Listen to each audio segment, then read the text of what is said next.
be, very clear. I will put some outlines about our lessons because it is a very important lessons. Given the fact that that there are certain theories, political theories.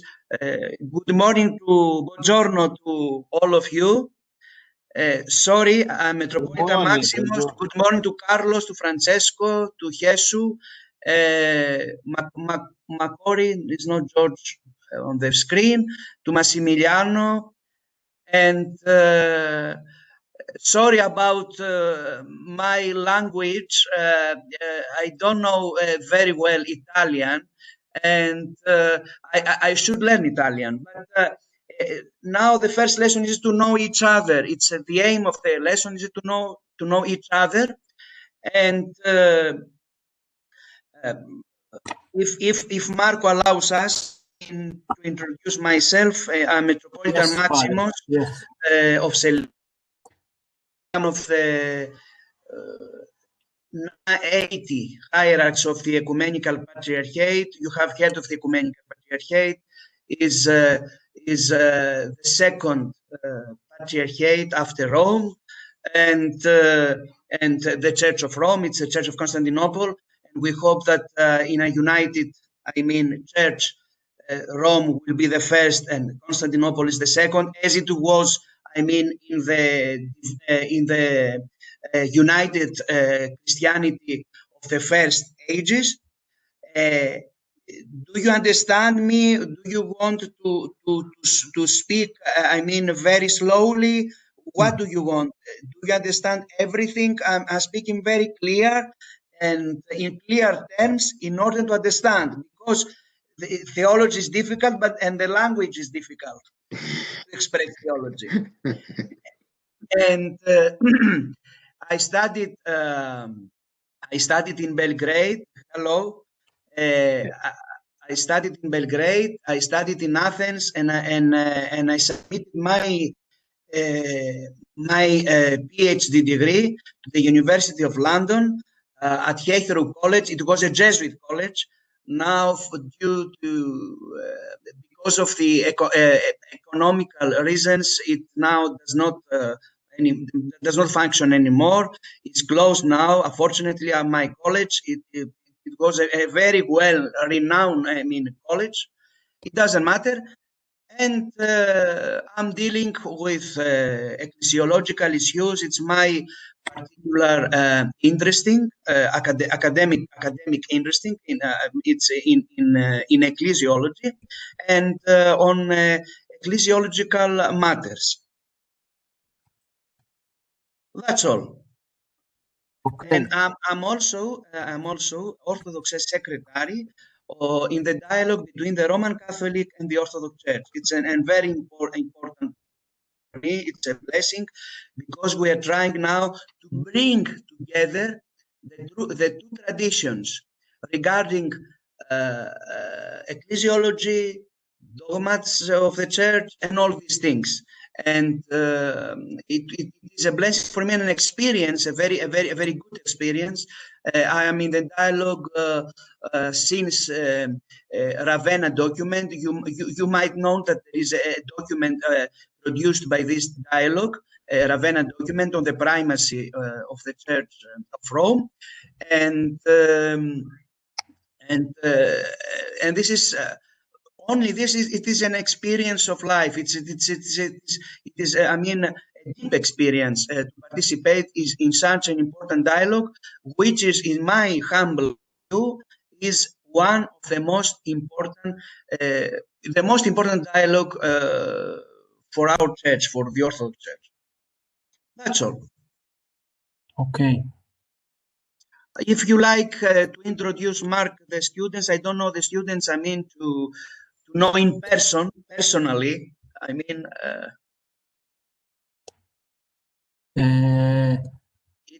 don't know exactly the path of each one. I met each of them during the plan of studies with the coordinator of the specialization, that is Professor Lorizio. Who is going to speak first of the students to introduce themselves? to say a goodbye? Just yes. I think that they can introduce by themselves who is able. Yes.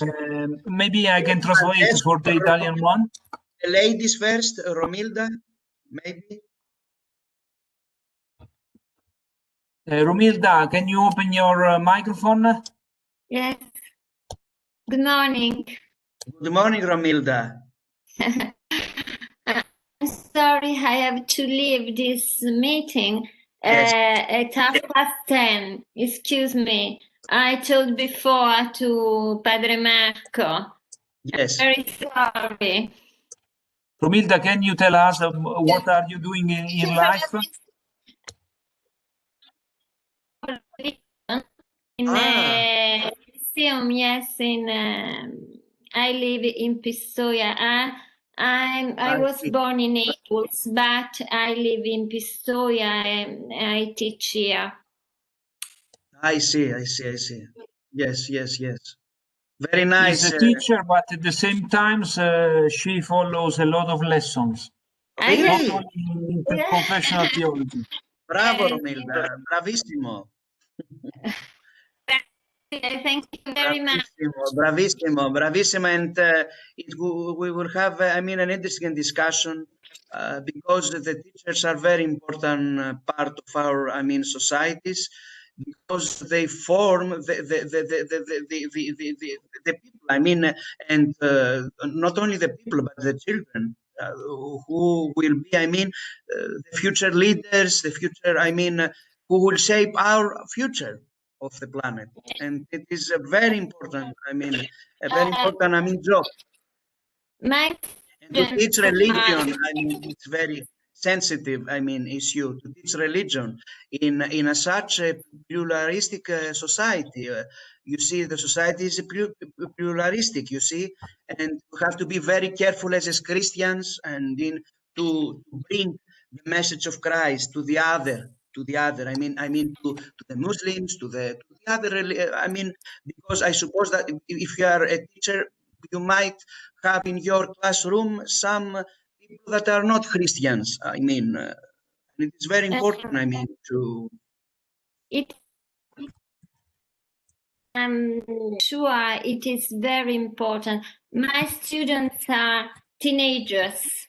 I teach in liceo, sort of high school. In Italian, we have liceo classico, and my school is liceo classico and of human sciences. So the range is of teenagers from 14 years old to 18 years old. It is not easy, as you can. Yes, I know. Teach religion to teenagers today, but it is important, especially on the base of a cultural preparation basis for the life, but also for the faith. But I think that it is important, especially for a cultural preparation. Yes. But in Italy, the situation is not very clear, because our teaching is of IRC, insegnamento religione cattolica. Yes. I think that maybe it could be better if it could be just as in England, religious education. Yes. Okay. Anyway.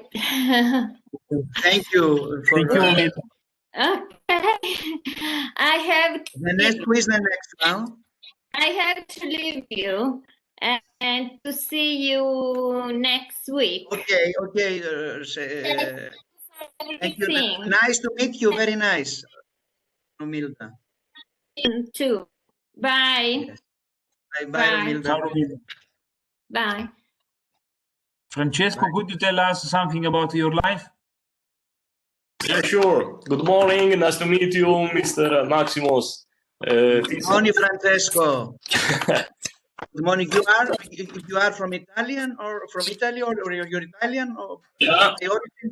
I see. From Perugia, near Assisi. I know. I have been to Assisi, Perugia. I mean, I know Italy very well.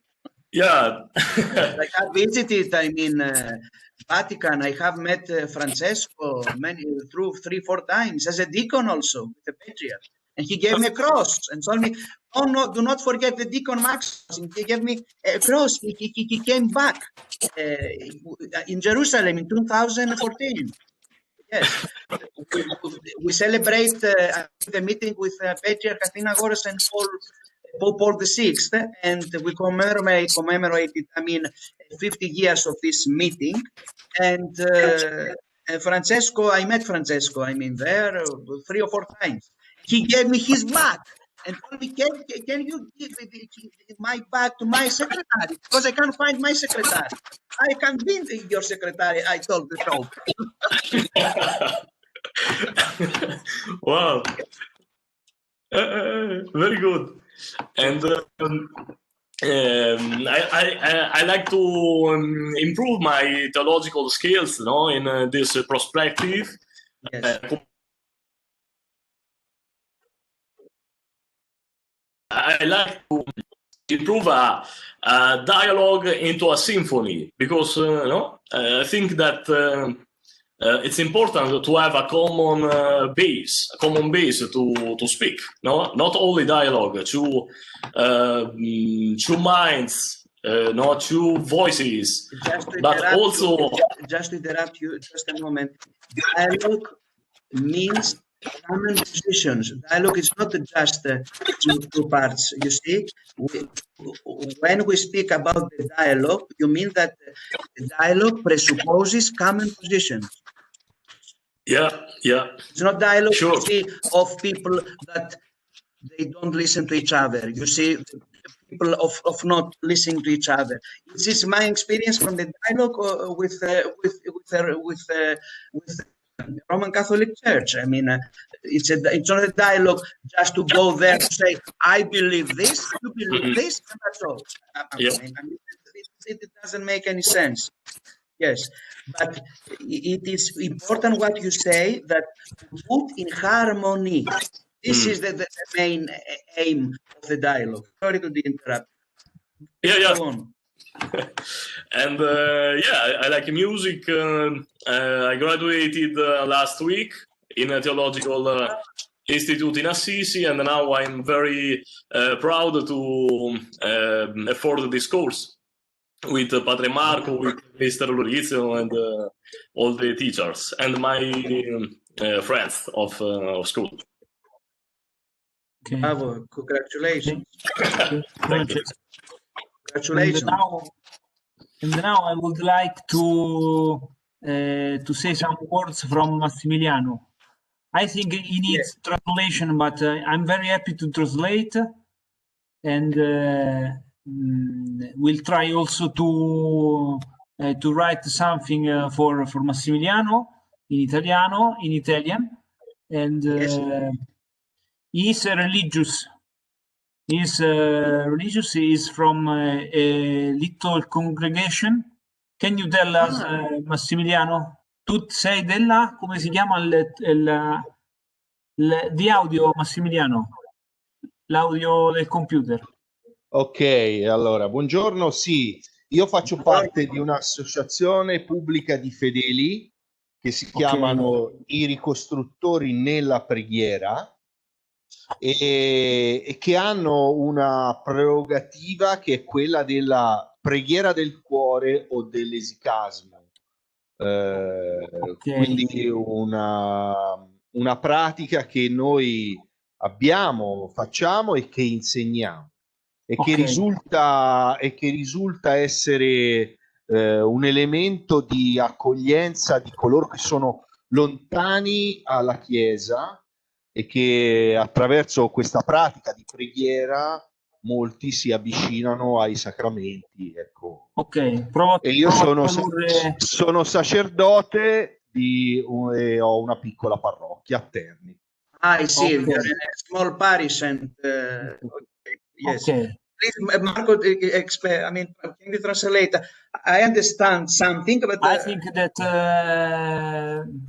Mr. Maximos already understood, but I translate.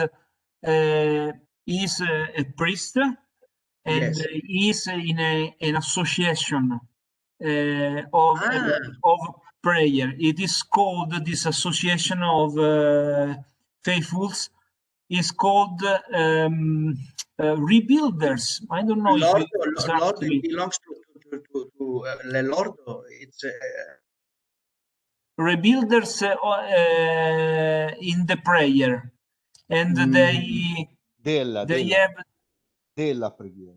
Rebuilders of the prayer.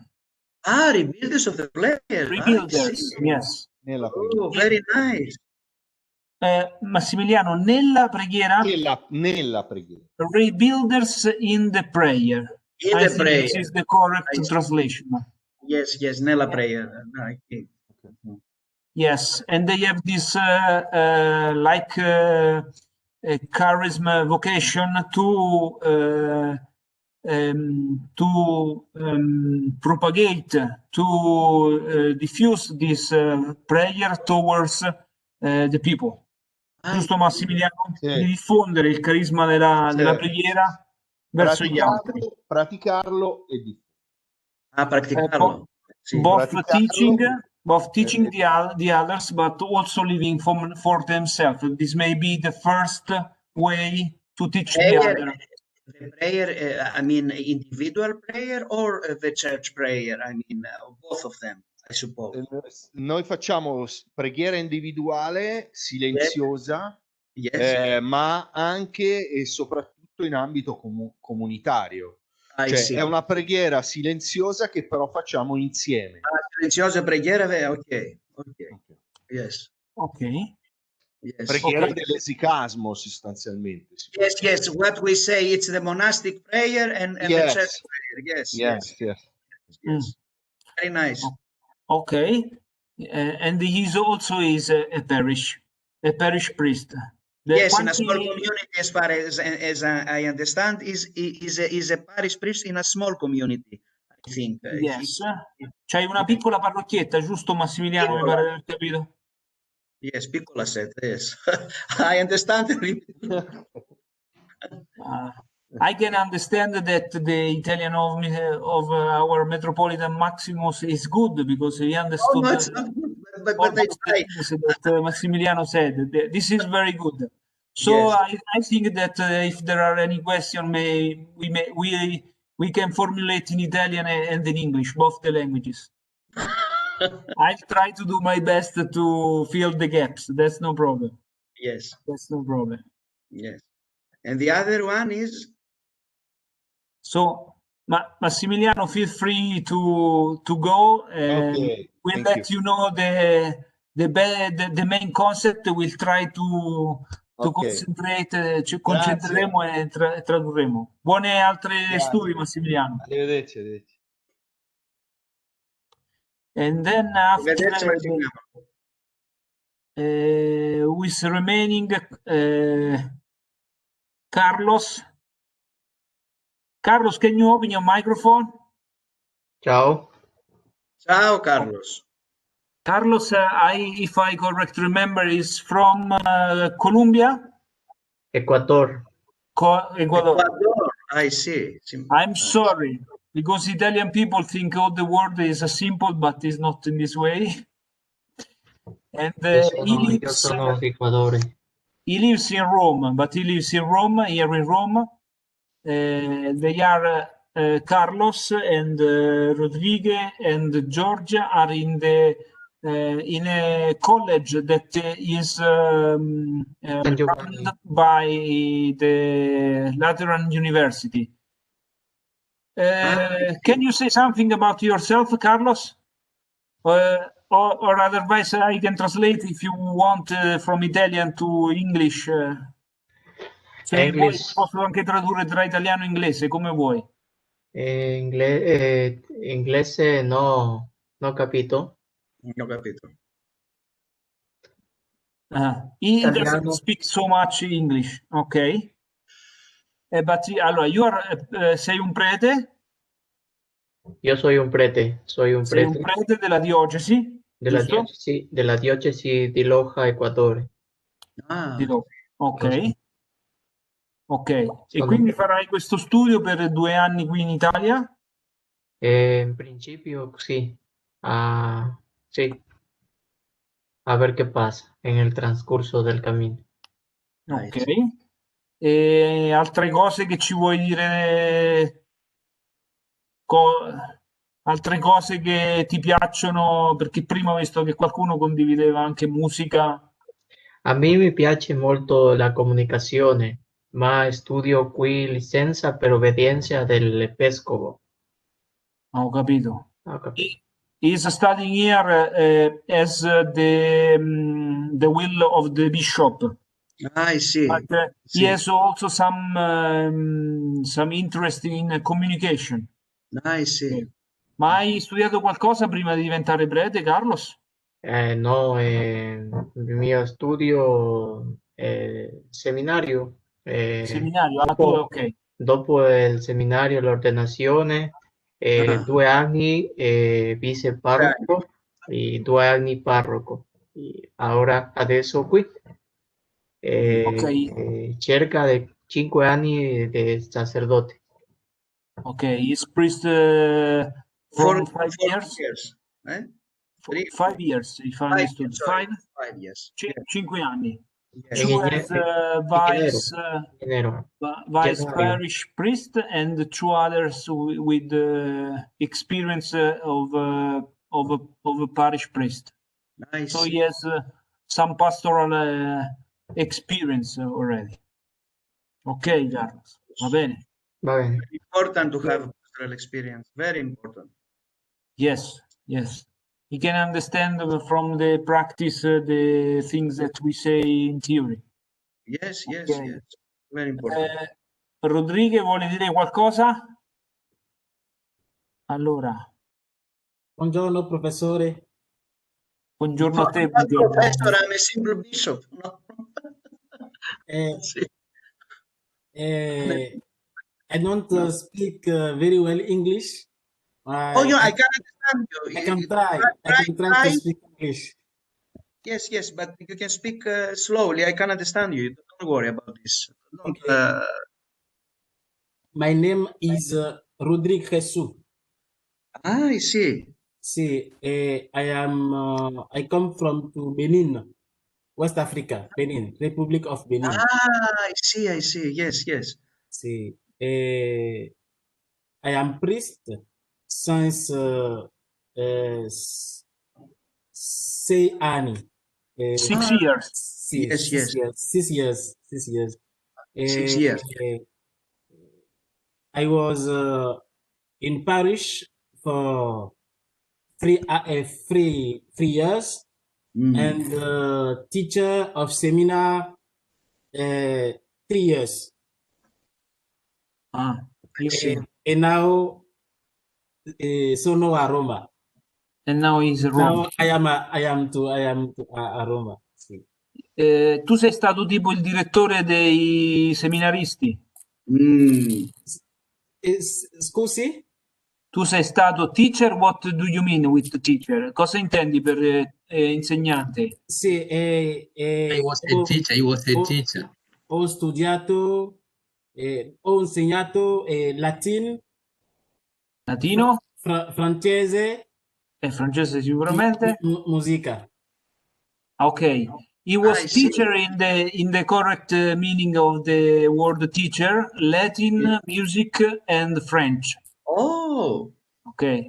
Combination of musician and priest. It's very uncommon in Italy to have a priest that teach both languages and music. Music is not so. Music comes from God. It's yes. It's another way to speak about God. Yes. Hai capito, Rodriguez? Grazie, professore. Ah, ti ha capito. Bene, chi è rimasto? George? George, ci sei? Chissà se ha... Ti vorrei parlare in inglese, per favore. Ah, guarda, sono molto contento. Parla Sì. pure in inglese. Good morning, Good Mr. morning. I'm Father George. I can't see you. I think that George has some Problems, limit in the technical. connection because there I is see. No, I can't see him. Yes, okay. there is Yeah. a small triangle in the upper left corner. When I there see. is the triangle, it means that there are some problems. Okay, Yes, okay, don't worry, But don't we worry. hear the voice. There's no problem. Yes, that's important. It's okay. Yeah, I'm Father George from Kenya. Yes. I've been a priest for now. This is the 9th year. Yes. Yeah, I've been working in the parish, and I've been experiencing the divisions that began from Europe here, where the church began, and it is a scandal. I'm glad that we have been given this opportunity to come and study on how we can ways on how we can unite, because this is the intention of Christ, that we be one. Yes, of course, I agree. I totally agree with you. Yes. So I'm glad for this opportunity. I'm glad to be associated with you as a brother. Yes, of course. We are all brothers in Christ. Ci siamo tutti fratelli. Yes, exactly. Siamo tutti fratelli. Sì. Grazie. Yes. Grazie, George. Grazie. Okay. And now, yes, I don't know, maybe we can go in media res, as the Latin say. Now, as far as I understand, we have about 5 students. Yes. I try to be a student, yes. No, you. So, no. And do you want now to say something about our lessons or what do you want? Do you want to ask me some questions about the main topic of our lessons about Messianism, and have some discussions, discussions, introductory discussion, if you want, and after in the lessons, furthermore and in depth about about the lessons and about the content of the lessons. But I can say that you know that Messianism is an important topic that Lateranum use, and it is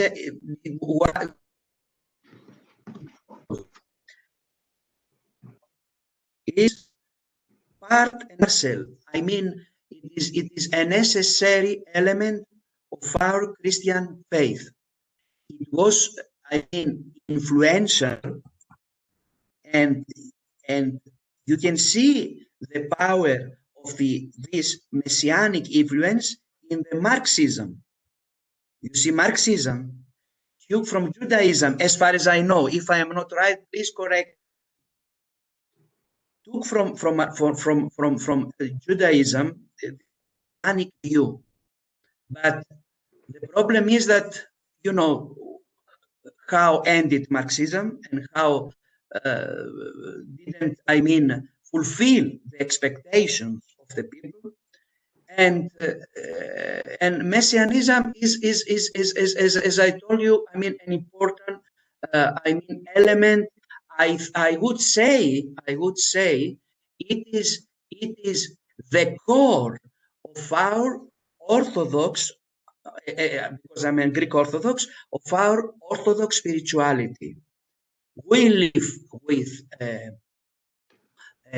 this kind of messianism, with this kind of eschatology, because messianism, what it means, it is a kind of eschatology that we are waiting for the last days, of our Lord, that our Lord will come, and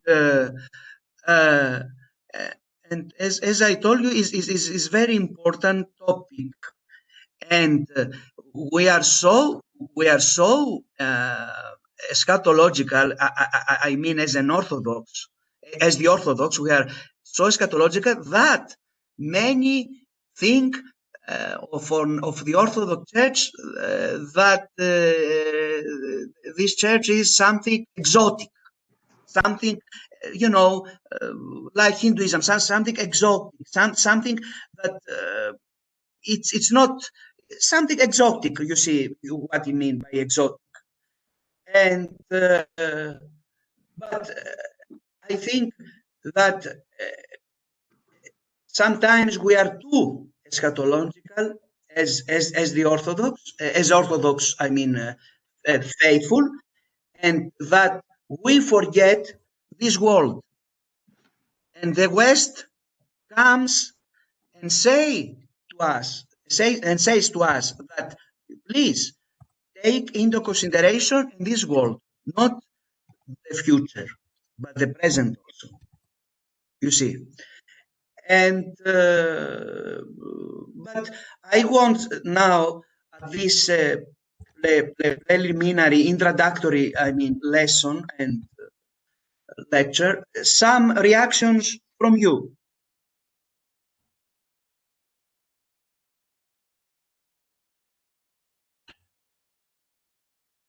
I think that this is, for example, in Italy, the same is for... You know that Italy, after the Second World War, experienced this kind of communism and Marxism, that we are expecting a better society. This is a kind of eschatology. You see, after the devastation of the Second World War, what happened in Italy, in Greece, or in other countries. Turkey was not a neutral, I mean, country, but you see what happened, and the people also the World Nations Organization. Why it was founded? It was founded by the people who were expecting a better, I mean, life, a better, let's say, an eschatology. That's an eschatology of equal importance, of peace, of what the Christianity says. You see, I mean, eschatology is something that the people expect. I mean, and we expect a better world. You see, it's a kind of eschatology. You see that we expect, as Marxism said. You see, Marxism was very clever, but from a practical point of view, came to be, I mean, unfortunately, came to be a dictatorship. I mean, came to be, I mean, a totalitarian system, unfortunately. You see, this kind of collectivism, you see, that collectivity, all together, a society of peace, of equal, of not having individual, I mean, property and all these things. What Christianity more or less, I mean, teaches.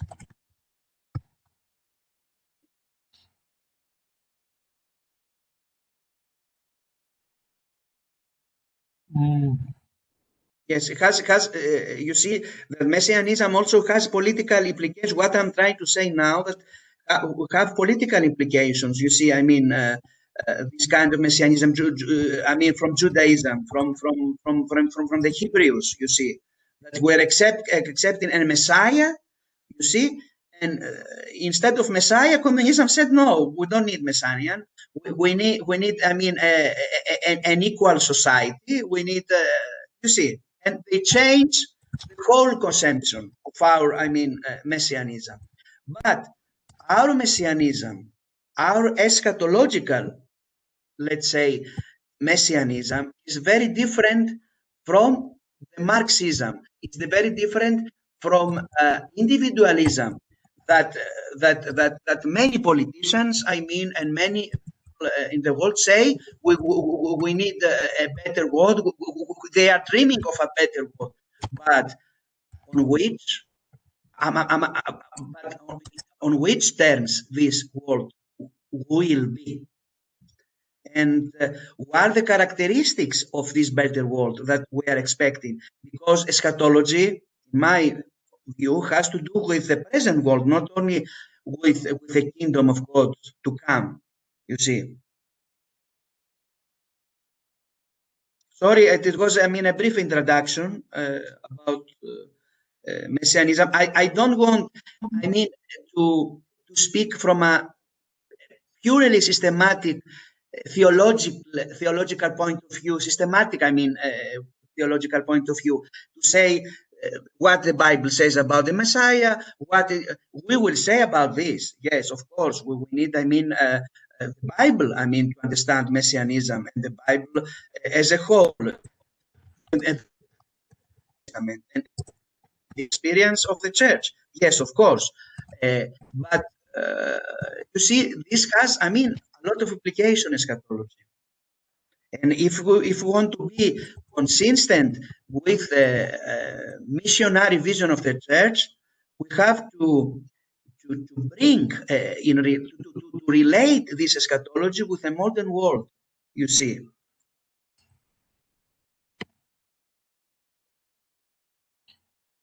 Not to be lost.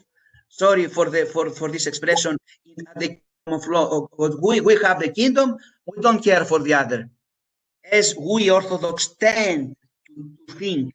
You see, now the West took the other position, the other, I mean, direction. He said, the West says, no social problems with dealing with history, dealing with the social problems. The West overemphasizes the history and the social problems. You see, it's the other opposite. And we need, in my opinion, a combination of these two views. That's all. I mean, if you have some reactions to what I said, and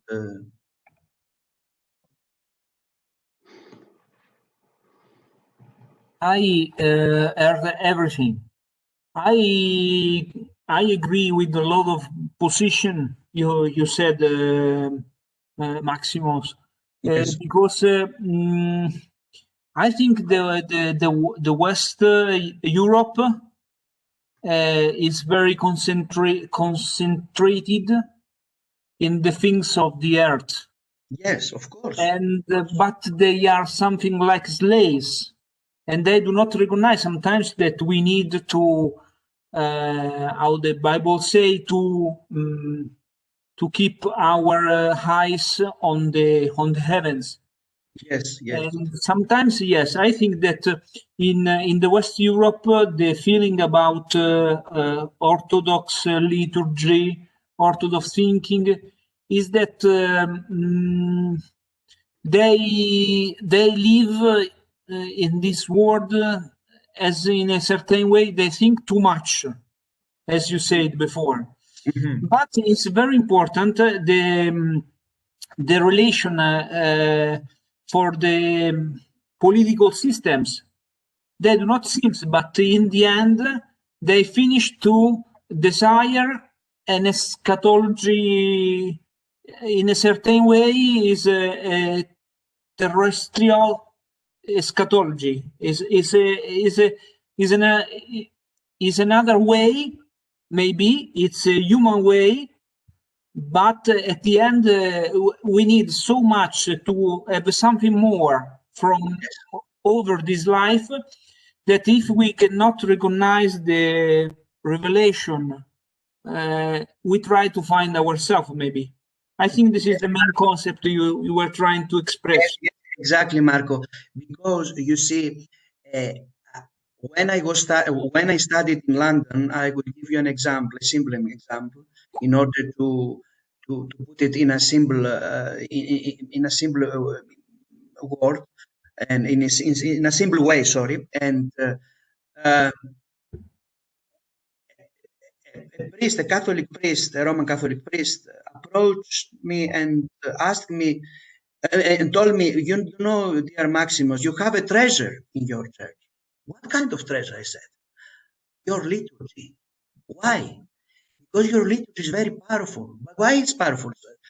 Because you see, it brings in a symbolic way, like the icons that are behind me, you see, in a symbolic way, the kingdom of God. It is what we need in our world, you see. It's not just a messianism, a political messianism. The main problem with the people is the death. Is to lose our beloved brothers, sisters, relatives, parents. You see, this is the main problem, and the death. Okay, with the social problems, I agree. We have to find solutions about the social problem because the church lives in the history. But the sin, I mean, how you can define the sin? The sin is the death. It's not just a moral, I mean, event that you see that I didn't fulfill this commandment of God, and now you see, no, it's the sin, it's the death. It is that we are not able to communicate with God. It's in fact individualism.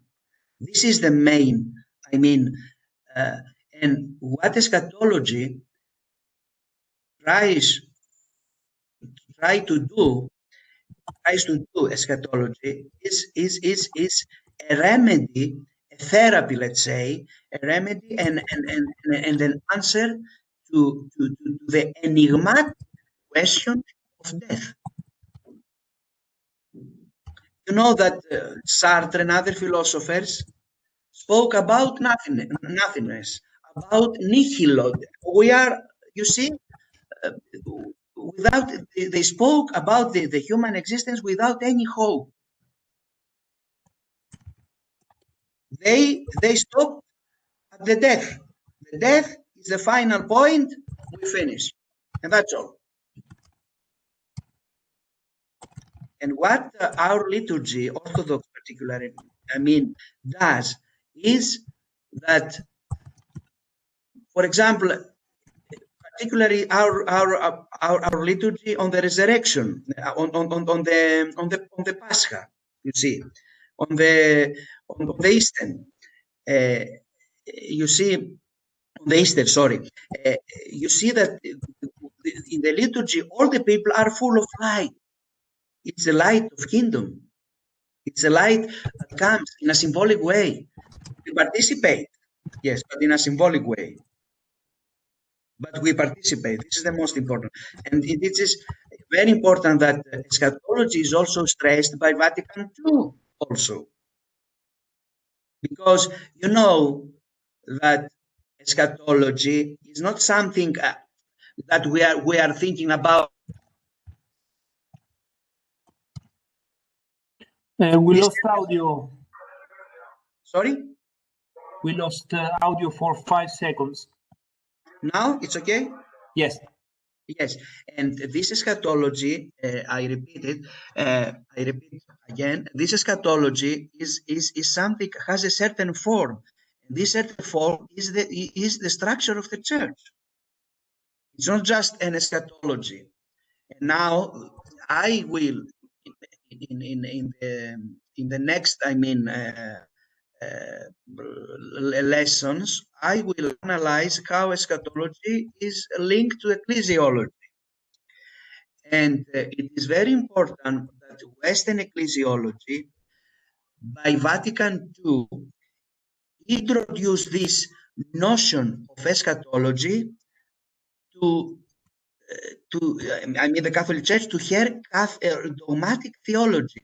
that eschatology, that the church is not just a società divinità, you see, it's a society of a human society, perfecta società, you see, as you say in Italian, perfect society, but it is something more than this.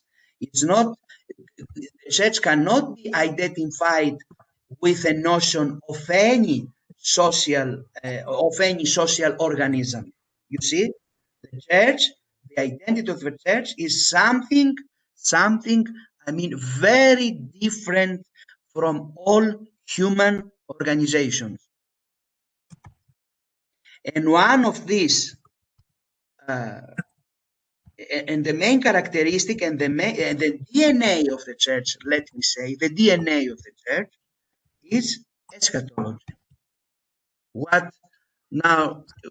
It's messianism. Yes. Sorry, because I'm speaking, but I don't want. Now I want to listen to your. Your reactions to what I said, and I'm very interesting. I mean, from you. I mean, your reactions, please. Yes, Mr. Maximus. Yes. At the beginning, you have talked about the Marxist philosophy. Mm-hmm. And you know that the Marxist philosophy is very much in the political, in the economic, in the social spheres. Yes. While when we are talking about messianism is a notion that is enshrined in the religious sphere. Mm-hmm. So for us, following our history, right from Judaism, the messianism as a notion is centered on the person of a king, the person of a priest, the person of a prophet. Yes. And in Christ, we find the fullness of this. Christ as a prophet, Christ as a king, Christ as a priest, a high priest. Yes. And Christ has formed a society. And I'm very glad that you studied ecclesiology. Yes. So Christ has formed a community, that is the Christian community now. And he has invited us to live in this community. And now the division among us is a scandal. Very scandal. Yes, I agree with you. Yes. And sorry to interrupt you. And with the Roman Catholic Church is much more a scandal than scandal, you see, because we have a lot in common with the Roman Catholics. That's a problem, you see. And actually, that's what ecumenism is all about, that we need to be one. So we who have been baptized, we have become kings. After the example of Christ, we have become prophets. Yes, of course. We have also become. Sorry to interrupt you. Because why they are becoming prophets? You know why? Because because we witness as a Christian the kingdom of the heaven. So we needed to guard. Christ has called us to be one. That's what ecumenism is all about. So we need to be one. You, as a scholar who has studied ecclesiology, and I'm glad that you belong to one of these major religious groups, the Orthodox. Yes. You need actually to be very instrumental on enhancing the unity. Yes. Let us come together and let us be one. Let us share. The divisions among us actually is a scandal in the Christian religion. Yes, of course. I agree with you. That this is the reason why we are in dialogue with the Protestants, with the Roman Catholic Church, And but for us, the most important dialogue is with the Roman Catholic Church, because with the Protestants it's much more difficult. But we must to learn from each other. You to learn from us, and I will learn from you and from the Protestants. To hear, this is a dialogue, not only to tolerate the other, but to listen to the other, to love the other. Not just what Saint Apostle Paul. No, the relation is not enough. It's to love each other. Tolerate is something I can't tolerate him. It's okay. I accept him, but I don't love him. You see, that means, you see. And this is what ecumenism, I mean, does. To bring each other and to discuss, but in a spirit of love and peace, what we need. And now, particularly in this period of time, you know that Christianity how suffers from many persecutions, you see. We need to be one and to give, I mean, a witness about the kingdom, about messianism, our messianism.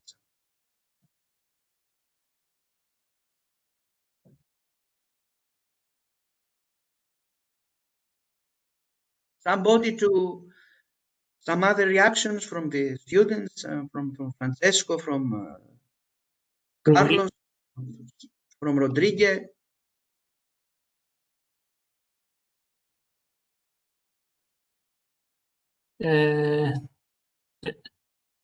The microphone, I think. The microphone again. The microphone is open yet. No, it's closed. Someone is closed, someone is open. It's okay now? Can you listen? Yes, yes. Yes. I think they have to reflect more. Yes, it's maybe Carlos, maybe Rodriguez, maybe Francesco. Please, Francesco, say something, because yes. Or the others, Carlos. Sorry, it was just an introductory, I mean, lesson. I mean, or discussion. Let's say I'm not a teacher, a very good teacher, but I'm trying to have a discussion, not just a lectures. You see, because we need this. What is more important is communication. But what communication? Not this communication. I hate this communication. This is not communication. This is just. You know what I mean? It is just a plasmatic communication. A communication that negates, that does not recognize our bodily communication, because we have bodies. We're not just digital bodies. You see, we. Go on, please, Francesco. Yeah, thank you. And I agree with the messianism idea, Marxism, that we had here in Europe, and sometimes. Sorry to say about Marxism, that came to my mind. Marxism as a messianism. There are other maybe messianic, I mean, theories, and sorry, but just came to my mind. Yes. Yeah. And I think that actually in Europe we have other messianism, but sometimes without a person that has in itself the messianism, like messianism of the money, of the economic skills. No, here in Europe we are together only for economic skills, economic items. No. And relationship between nations. Very, very good. Bravo. Very good, I mean, comment, Francesco. Bravo. Because the European Union supposed to be not only an economic union, but a union of values. Yeah. Values that came from Judaism, Christianity. You see, Rome, Jerusalem, and Athens. You see? Yeah. Especially from Athens, I think that it's it's very bad when a society that has a lot of money, has its power very high, and not consider what is the value that can increase a society, like philosophy, Greek philosophy, that we are in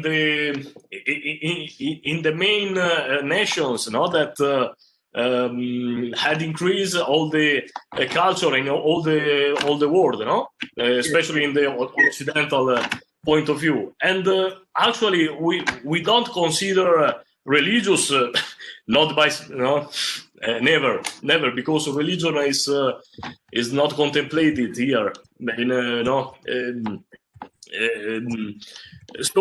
But never a logical and intellectual point of view of I think the contributes of philosophy of Greek philosophy.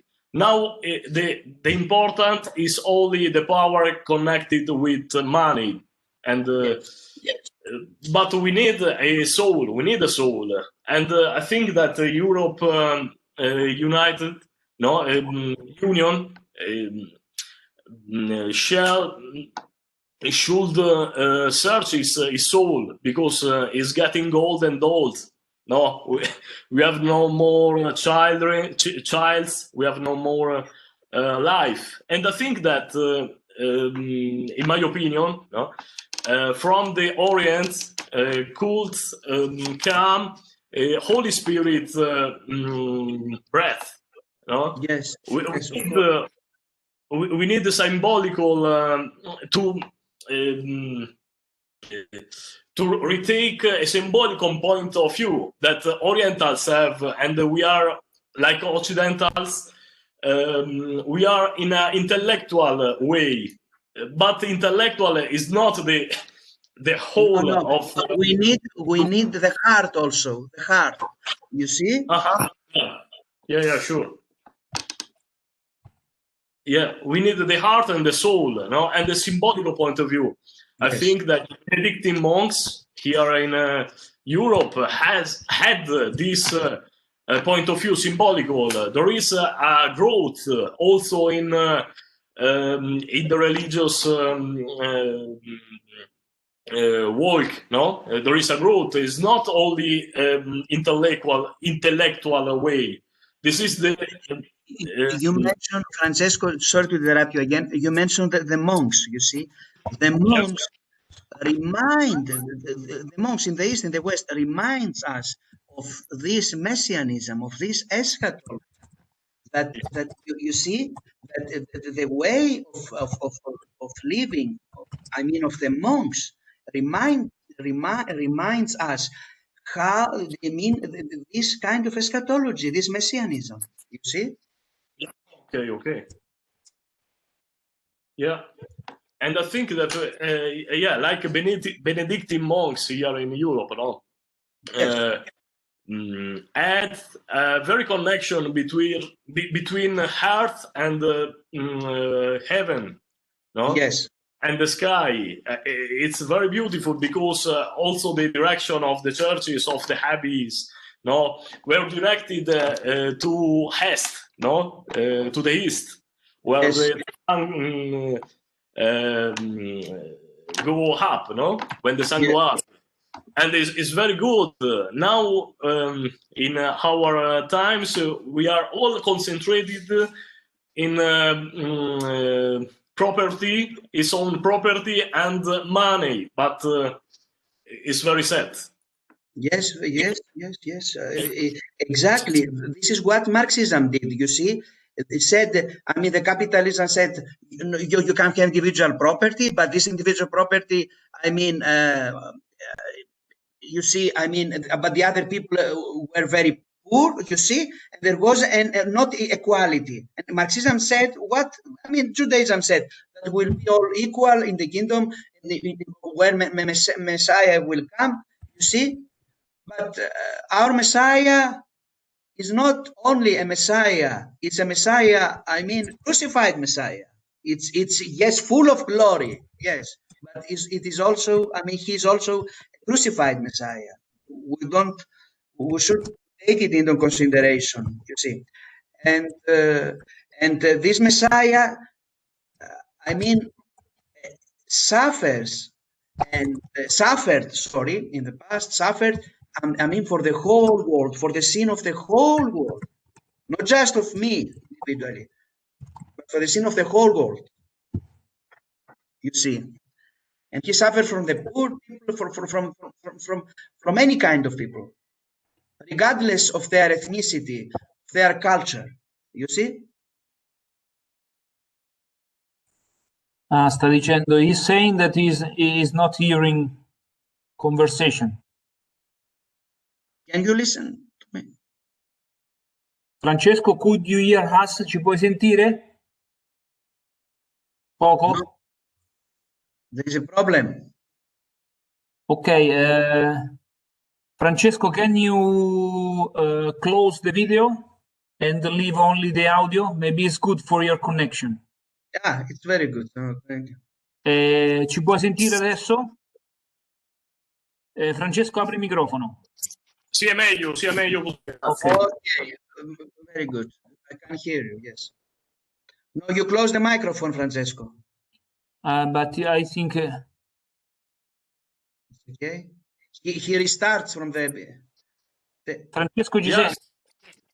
Okay. Yes, okay, Francesco. Okay, thank you. Yes, it's very good.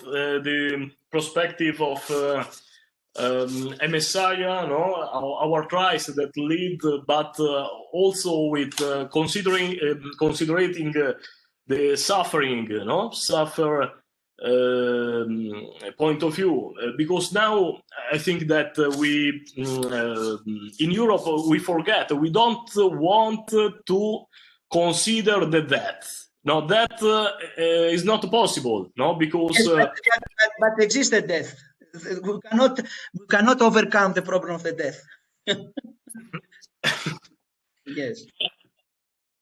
But in Occidental way, no, we don't want to consider the death. No, in especially in the communication point of view, in television, in internet. No. Yes. What do you mean? Sorry by that. Can you explain to me, because I'm very interesting. Sorry. Can you explain to me more? I mean, in a clear way, what do you mean? I mean, yes. They don't think about the death. The West. I mean, the Western thinking. I mean, does not take into consideration the problem of the death. Yes. Because not considering the death, no, or exaltating the death in movies, yes.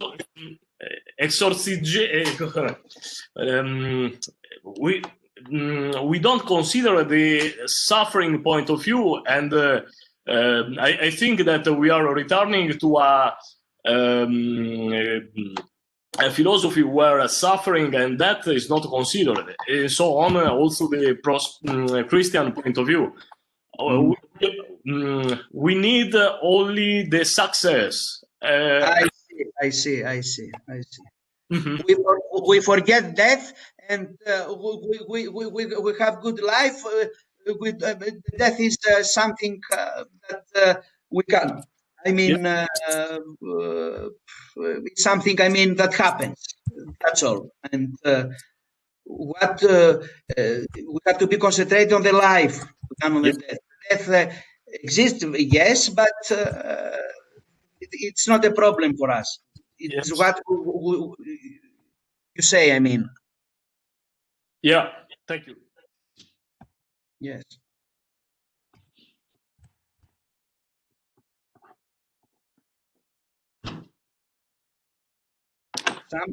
Some others reactions from Carlos, from maybe Father Marco can help us with the translation. I mean, yes, of course. Or George, or Father George can speak. I mean, no. I mean, yes. What Father Francesco was talking about is about materialism, getting immersed in materialism and forgetting about the ultimate destiny, our ultimate destiny, the eschatological view you are talking about. Eschatology is a notion that gives meaning to the present life. Eschatology is about the ultimate end of the human person in God. And this understanding of eschatology gives meaning to the present life that we concretely live in a community. Yes. So the notion of messianism should actually be centered on the community, the concrete way we are living our Christian life in the community, in the church. Yes. And that invites us actually to think more about the ecclesial notion, the community as how we can foster the love that Christ, as the fulfillment of the notion of Messiah, intended us to live. So we need to talk more about the Messiah in the ecclesiological perspective, as opposed to political, economic, or sociological perspectives. We need to give the notion of the Messiah more of an ecclesiological perspective and talk about Christ in the community, talk about Christ in his church and how we can foster. We, as people are trying to talk about our relationship on how to foster this community life, community unity. Yes, exactly. But you know that, George, the problem is that we have to be very careful, because when we are speaking about eschatology, we're speaking about social, notions. We have to be very careful, because the DNA of the church, what is the DNA of the church? The primitive church, the undivided church, as we lived during the years of the undivided, Christianity. It is a church. Sorry, something happened. Okay. Yes, we have to be very careful, dear George, because when we say about, we speak about messianism, about social issues, we have to be very careful to see what is the DNA of the church, what is the real identity of the church. Is the church mission? Is the church social activities, as the Anglican Church does, and now loses their faithful? The Anglican Church, they are faithful. You see, the Anglican Church, what does? He forgot about the eschatological aspect of the church and said, let us deal with the social issues. But if we deal with social issues, we have the state. The state can do this in a better way than we do as churches. You see, Orthodox, Roman Catholic, you see. And I think that the eschatology includes some notions that shape the identity of the church. These notions are the eschatological view of the church, that the church cannot be identified with anything of this world. This is very, very important, you see. And the other thing is that this eschatology includes the notion of person, the notion of communion, but not any communion, but the communion of the Spirit, of the Holy Spirit, with capital S. And it's very important. I agree with you that we must speak from an ecclesiological point of view about messianism and about, eschatology, because messianism and eschatology are more or less identical. And it is very important, because by doing this, we can see what is the DNA of the church. It is eschatology. But eschatology that comes from the future, not from the past, not from the present. Something that it comes from the future. We experience this, but we still waiting. We still wait for this kingdom to come.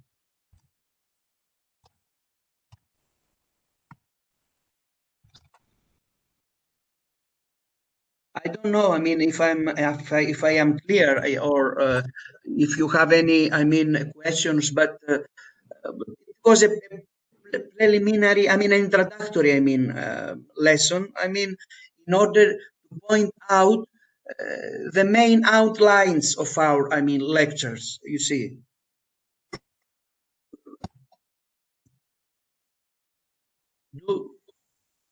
I think that. Other reactions? No. I don't know if Carlos understood something. Sorry about Carlos, but can you explain in a very, in Italian, you can explain to him.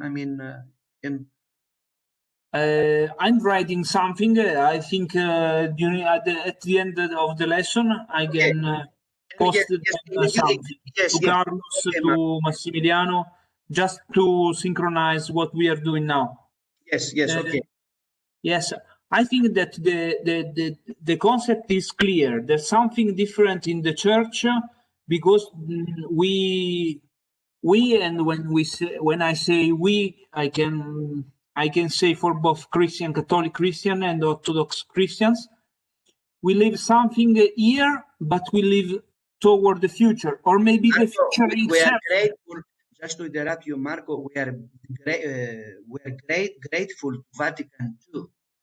That Vatican II is a very important council with all shortcomings,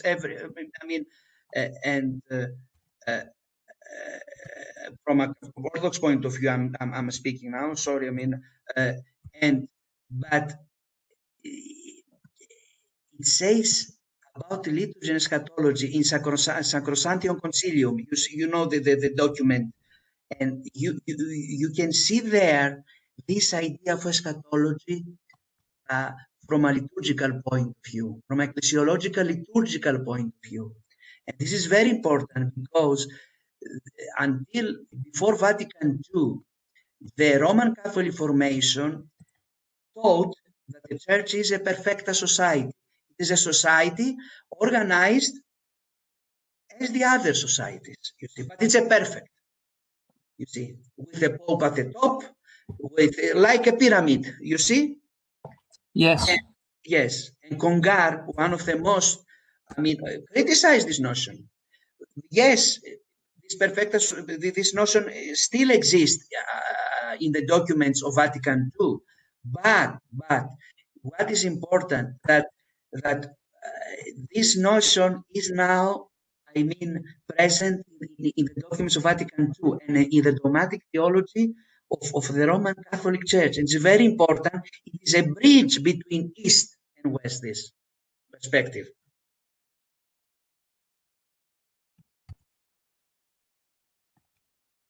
I didn't understand exactly. Maybe the liturgy is this bridge.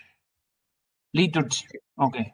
Liturgy and the glorious liturgies of the ancient Roman rites. You see that you have as Roman. Not this because some rites. You see, I'm not. A specialist on. I'm not very good, but I'm not a specialist. But I think that the ancient pontifical liturgies stressed this eschatological character of the liturgy. Glorious, pontifical, liturgy, you see. But what happened at Vatican II with the liturgical reformation, I think, I don't know if I'm right, but as far as I know, you can correct me, that this eschatological dimension of the liturgy was lost. Was lost where? In the celebration, maybe. Yes, the celebration. Yes, the celebration. We have in our mind as a theory. Yes. But during the celebration, sometimes it feels, especially people coming every day, it's a sort of we do something. Yes. But we do not exactly think what we are celebrating. I see. So you feel maybe the horizontal dimension. There are some people with me that are we are running the church. We are in the church. We are in the people in this world. Yes. And maybe also the Lord is with us. But we do not really think about every day during the celebration. I would like to hear from the students and from you, Mark, if you are, yes, you're right. How is powerful, eschatology in the Roman Catholic ecclesiology? How it's powerful. To what degree, let me say, to what degree is present this eschatology in liturgy, in your lives as a Roman Catholic Christians? And it is a very interesting question. Mm-hmm. So I express myself. Maybe others can express themselves. Yes. All priests, so we know what we are talking about. Maybe George is ready for something. Yes. As Massimo said, that before the Second Vatican Council, the church was structured in a pyramid way. But after the Second Vatican Council, which was essentially pastorally oriented, the church now was structured in a circular manner. Yes. And at the middle of that circle is Christ. The Second Vatican Council was essentially pastoral in nature. And it was intended to put to the realization that the church is not a perfect society. Yes, exactly. This is a very secular term, you see. If anything, actually, the church is a community of people who have realized that they have their own weaknesses. Mm-hmm. And at the center of this community is Christ, who is the healer. Not just Christ, but Vatican II said the bishop. No, it did not say that. It said at the center is not the bishop, it's Christ. Yes, it's Christ. Actually, yes. Even the bishop, the priest, the Christian. Of course, it's Christ. Yes, of course. Yeah, at the center of this circle, it's not the Pope, it's not the bishop, but Christ. It's Christ, yes, but so it is Christ who is inviting us all to the table. Yes, to share his life, to share his experience, to share his love. Yes, but we cannot think about Christ without the bishop. You see, they are interrelating, things. You see, and Vatican II stress this. Yes, of course, as we stress, as the Orthodox, we stress that Christ is present in every liturgy, but who is representing Christ? We are not Protestant to think that Christ is something, it's invisible. It's visible in the bishop. So while actually I've said Vatican II Council gave the church a pastoral orientation. Of course. A pastoral approach that at the center of the community, and I'm glad that you studied ecclesiology. Yes. At the center of the community, at the center of the liturgy is Christ. Yes, of course. And when the church thought like that, when the church thought like that, it did not do away with the structure of the church, I understand even in the Western world, in the Orthodox Church, you have the leadership. Yes. The leadership is always essential in any social structure, including the church. So by thinking that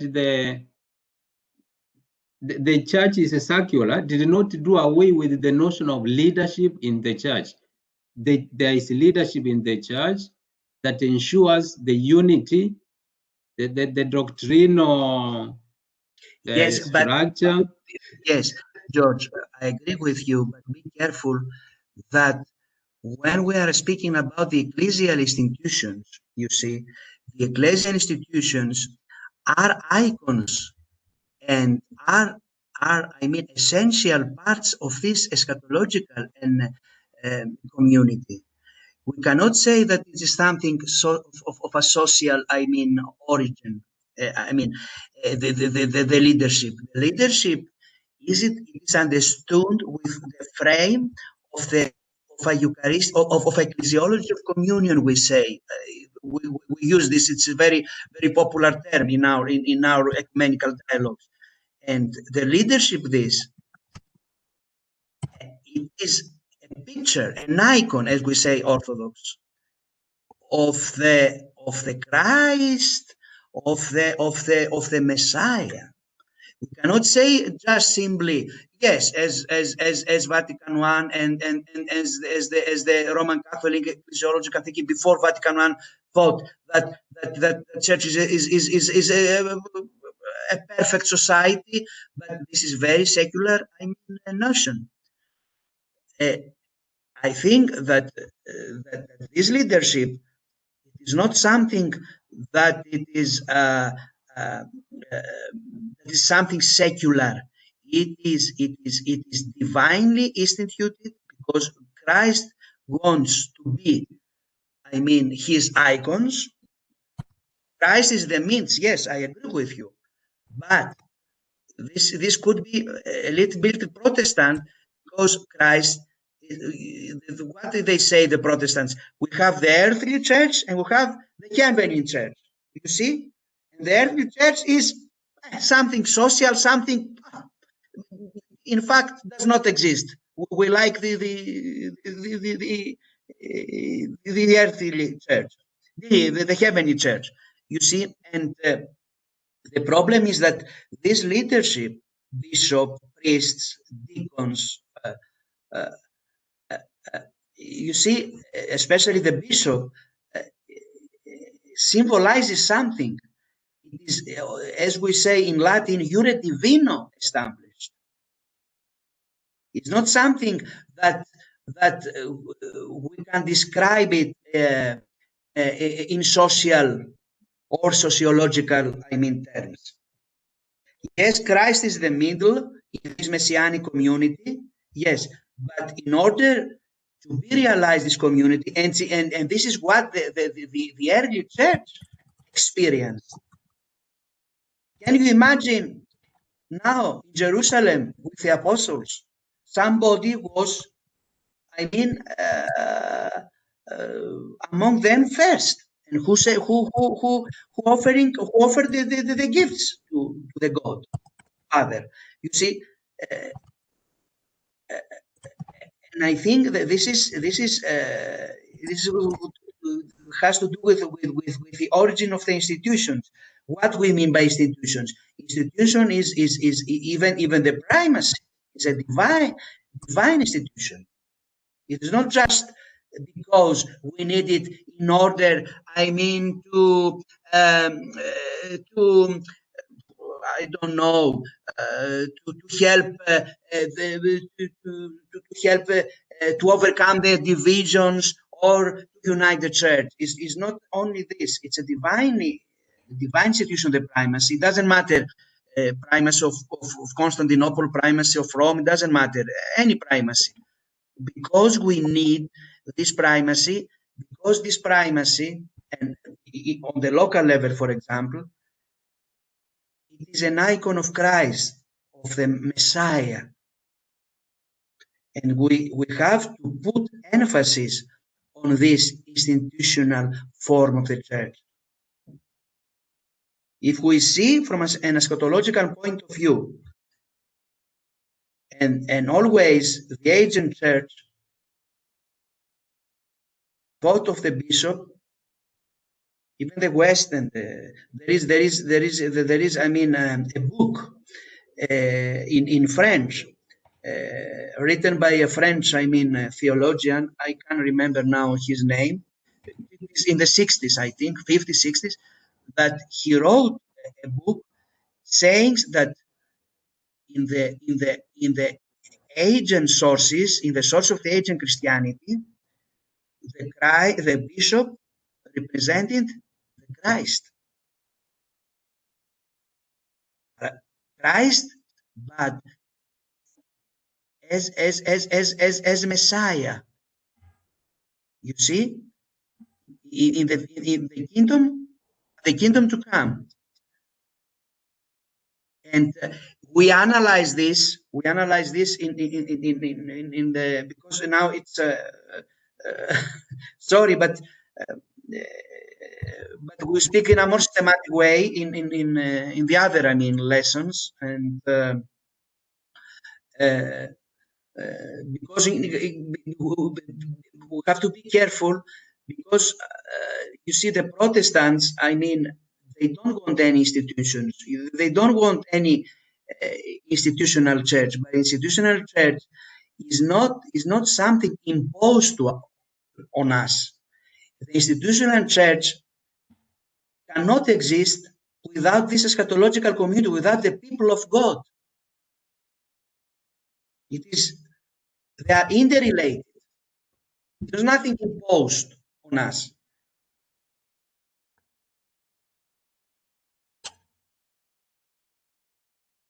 It is an essential part of this messianic community we believe in. That's all. Sorry to interrupt you, and you can go on, George, but it is very, you made a very, your point was very, important, and in order to clear the picture about, to see the clear picture of how we understand this messianic community. It's not just a messianic community with Christ. In history, you see, not in the kingdom. In the kingdom to come, you see, Christ will be the king, not as a bishop, me, you see. But now, in the history, the bishop represents Christ. Christ, the Messiah Christ, the King of the heaven and the earth. That's all. I don't know if I am clear.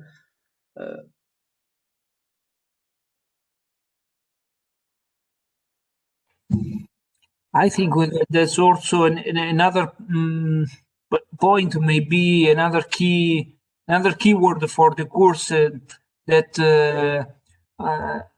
I read in the presentation, that is the Eucharistic view of the eschatology. Yes.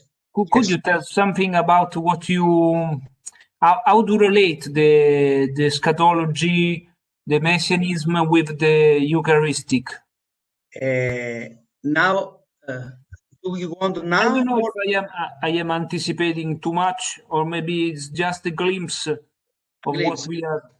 Yes, yes, because we have the other lessons. We analyze more. What I mean is that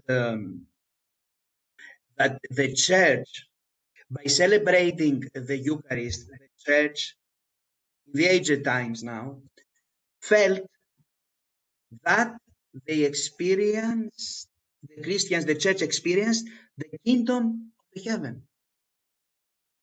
Okay. For example,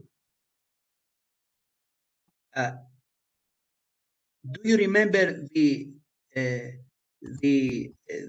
ancient phrase of the ancient Christians? Maranatha, come Lord. This come Lord comes from a Eucharistic experience. Come Lord means that we saw the Lord And come now, I mean, to fulfill to finish with this world, you see.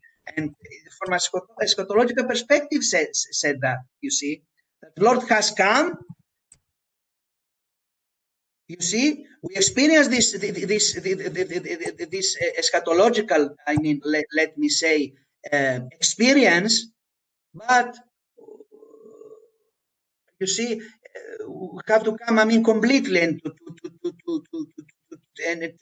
to be, how can I say, to be implemented and to be present.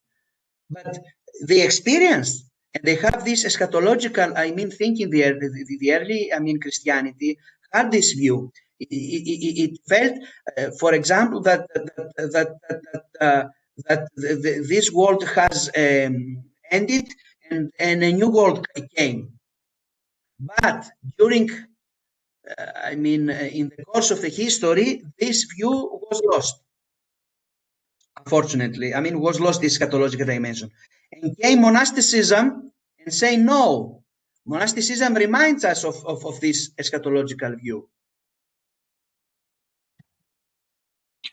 Maybe we lost the beauty of the celebration.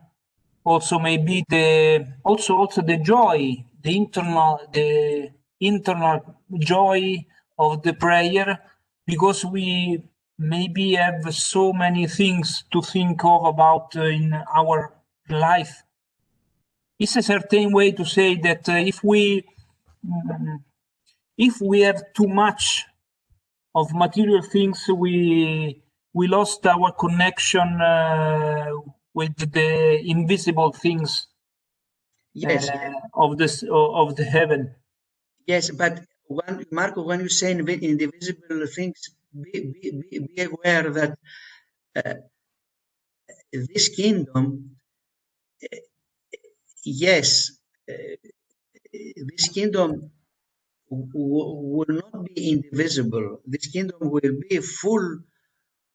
It will be a new heaven and a new earth, and this heaven and our earth will be transformed. It's transformed, not just about it's existing now. Yes, but it will be revealed to the glory of God, you see, and we are not going, I mean, to live what this messianic ontology, I would say, ontology says is that in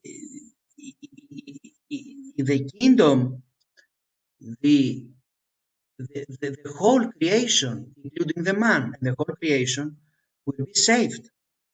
It's not just about the indivisibility, because when you say indivisible thing, for example, is not Christ visible through the wine and the bread in a visible form? Yes, you can touch. It's Christ. We have the icons, you see, you can touch in a symbolic way, but we say we touch through the material. You see, when you say indivisible thing, because when I was, I mean, a student at the seminary, I had the same line of thought, like you, and I thought indivisible, but yes, but we have to be very careful about using the word indivisible, you see, because this would be a Platonism. I'm going to Platonism. And Platonism would say about the ideas, indivisible things, not about, I mean, the creation, about the, you see, I mean, sorry to interrupt you but it's my, I mean, humble view.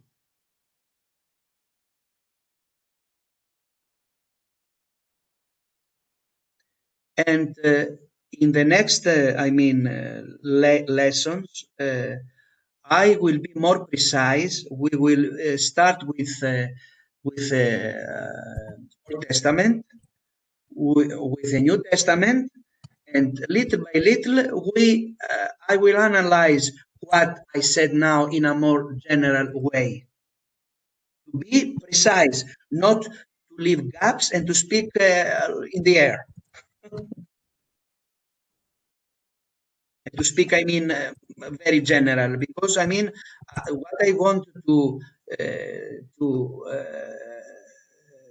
let me say, to teach you is what is my intention is to understand very clear these deep things.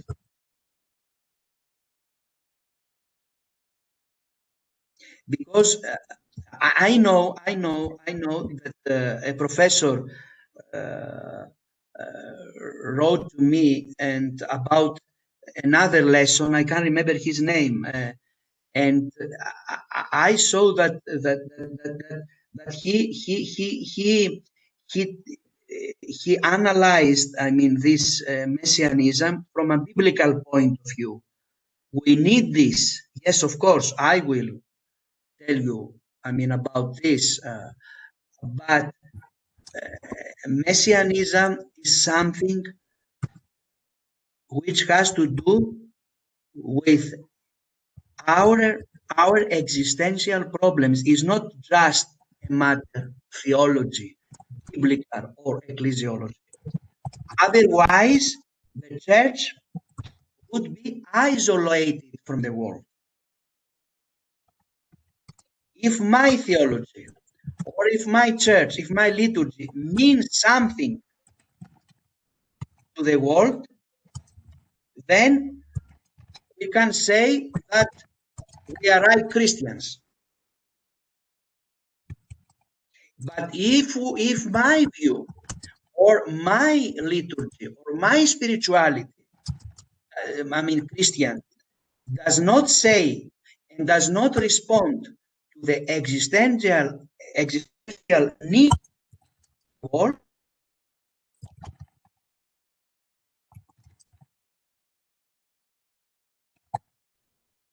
non c'è l'audio. There is no audio. Yes. We missed the last words. If our liturgy does not say nothing to our needs, does not respond to our existential needs, okay, then we are finished as Christians. Okay. And we will be marginalized from the history. And we have to be, I mean, aware of this. It's not speaking about theology, it's speaking about the problems of the world. Speaking about theology means being in constant dialogue with the other, regardless of his religion. You see.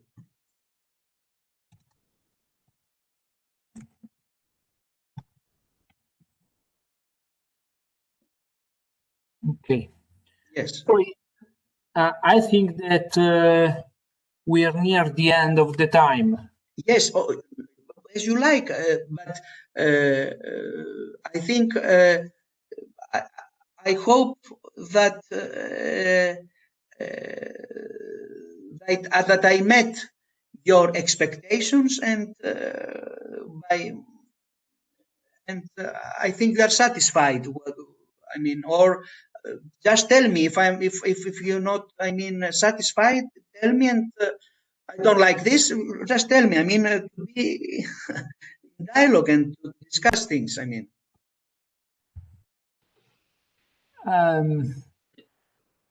I think that this large introduction was just to have each other, maybe Yes. the sense to Yes. feel what we are talking about, and what maybe the others are thinking about the same. Yes. I think that we can agree from an aspect of our society. Maybe it's the same in the West and in the East Europe. That is the need. Marco, they are facing. There is not now, in dealing with the problems, there is not, I mean, West or East. We live in Europe, Yes. and we experience the same problems. We are facing, no matter if, regardless of being, I mean, Roman Catholic or Orthodox, we face the same problems as churches. We face the same problems. Yes, and so in this point of view, if every experience from the West or from the Europe of the Christian way, each one is to learn to understand better maybe some point of the liturgy or some point of the eschatology, maybe is a benefit for each other. Yes, for each other, and benefit for the whole world also. Yes. Yes. Yes. I just have somebody wants to speak. Some last words, or just to conclude our. I mean, yes. Rodriguez wants to speak. Thank you, Professore. I'm not an official. I'm not an official. I mean, professor. I understood what you tell, and I will try to discuss with Father George for understand again. Yes. But I would like to ask you something. Yes. Could you give us a plan of the lesson, because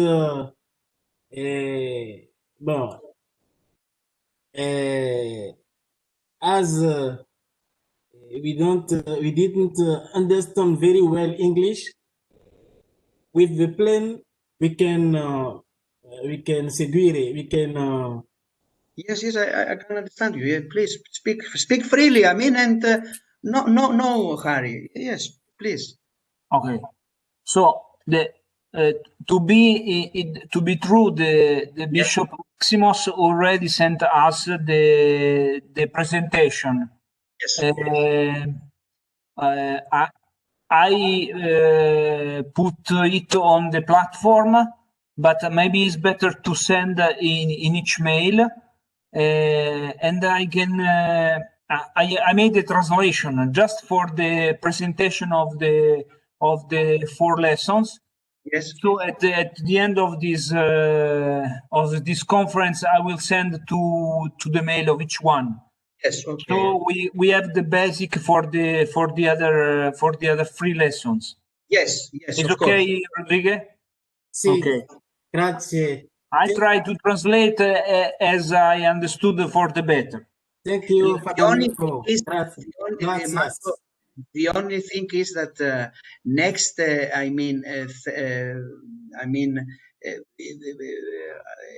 can you do next week the lecture on Wednesday, because I have a marriage. Is that a problem, Marco? I mean, if it is possible, okay. Just because my sister is going to be married. We have to ask the students, because for me it's okay also Wednesday. That's no problem. Maybe it's better, but they already have other lessons on Wednesday. You can take your time. I mean, help me, students. What do you think about? What do you think about maybe Wednesday? Allora sarebbe mercoledì prossimo.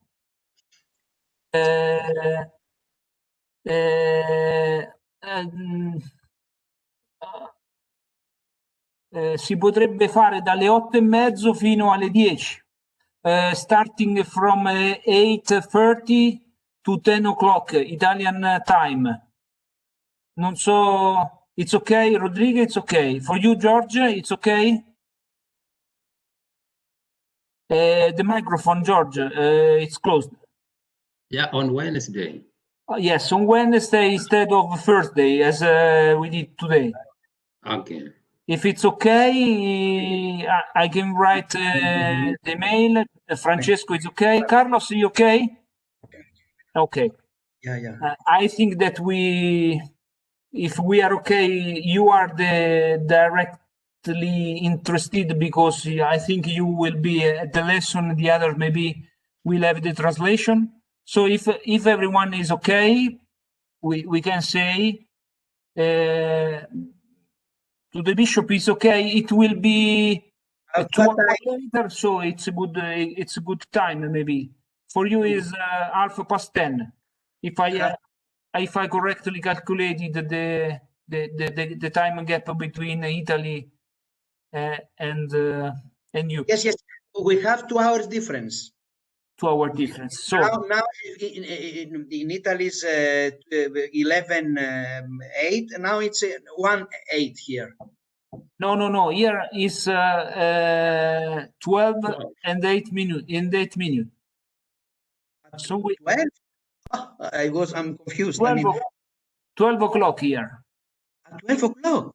Yeah. I see. Yes, it is. At 12 o'clock is here. We have 1 hour difference. Yes, maybe that's only 1 hour. We changed our time at the end of October. I see. Okay, maybe that is the difference, because in October maybe there were two hours of difference. Now it's I see. Okay. Sorry. It's now it's 12:10. Yes. 12:10. Yes. Okay. 12:10. Okay. Okay. To you is 1 o'clock in the afternoon. 1 o'clock. Yes, 1 o'clock. So the gap is an hour. So an hour. Okay. Now the next Wednesday, what time will be? Okay, in Italy at 8:30, 8:30. 8:30. That means 9:30 in my time. Yes, if we are correct. Yes. 9:30. Yes. For and an hour and a half of lesson as today. Yes, just to see my calendar, just and think. Sorry about this. Okay.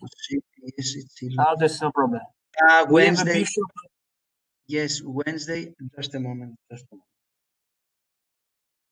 Just a moment, Mark. Just sorry about this. To see, something, because I'm a bishop and I have, pastoral duties. That's a problem.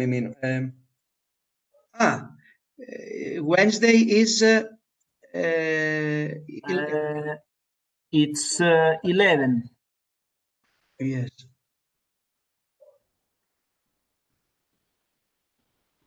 Just a moment.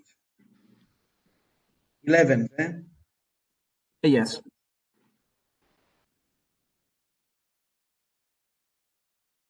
Yes.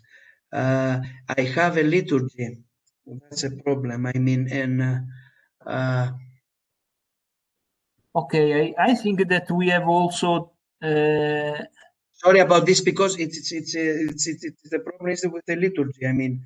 Okay, is it possible after here in Italy is 4 o'clock in the Wednesday, but in the afternoon? Yes, it's much better. Wednesday in the afternoon. Yes, very well. Yes, but they have a lesson with the Professor Gaburro that ends around 4 and a 4:15 o'clock.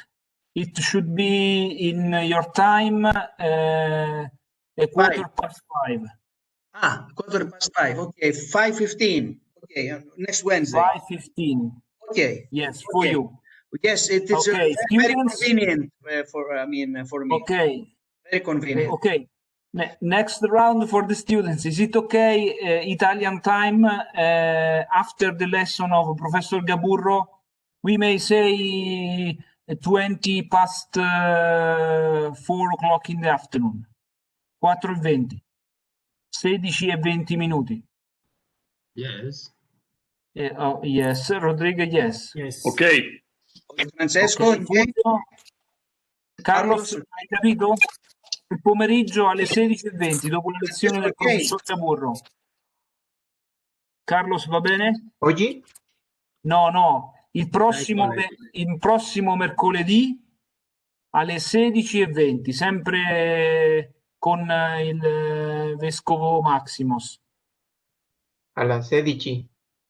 Alle 16:20, dopo la lezione del professor Gaburro. Yes.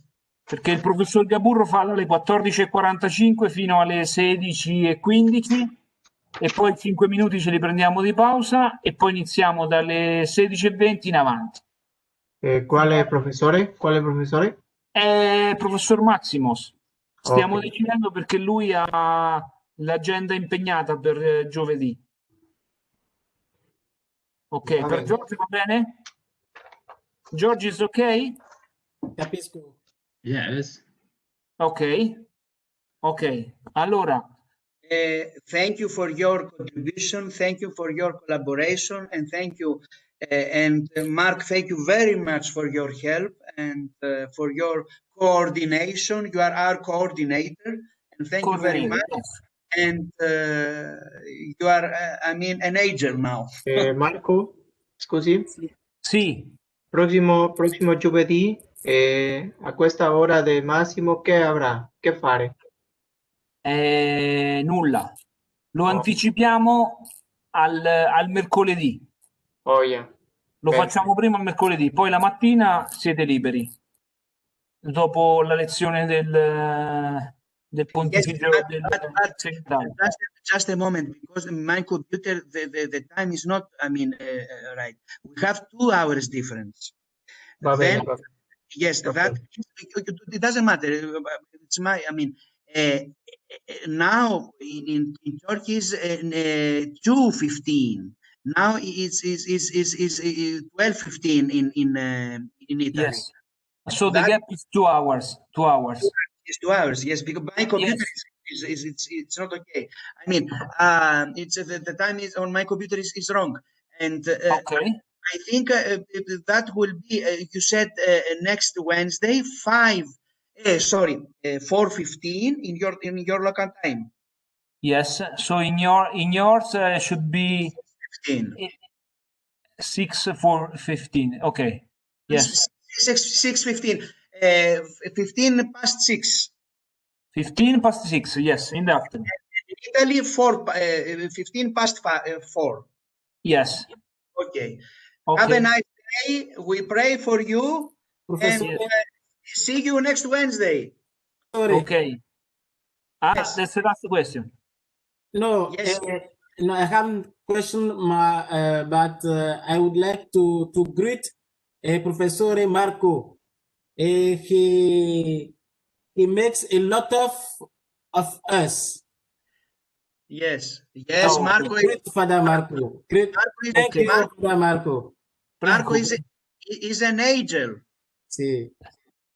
Okay. Thank you, Marco, Grazie. for everything. And Thank you. Okay. and see you next Wednesday. Ok, va bene. See you. Adesso lo scrivo pure in chat a tutti quanti.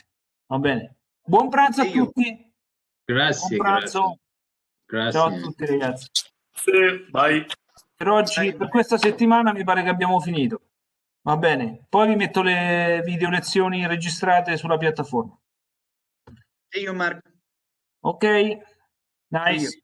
Bye.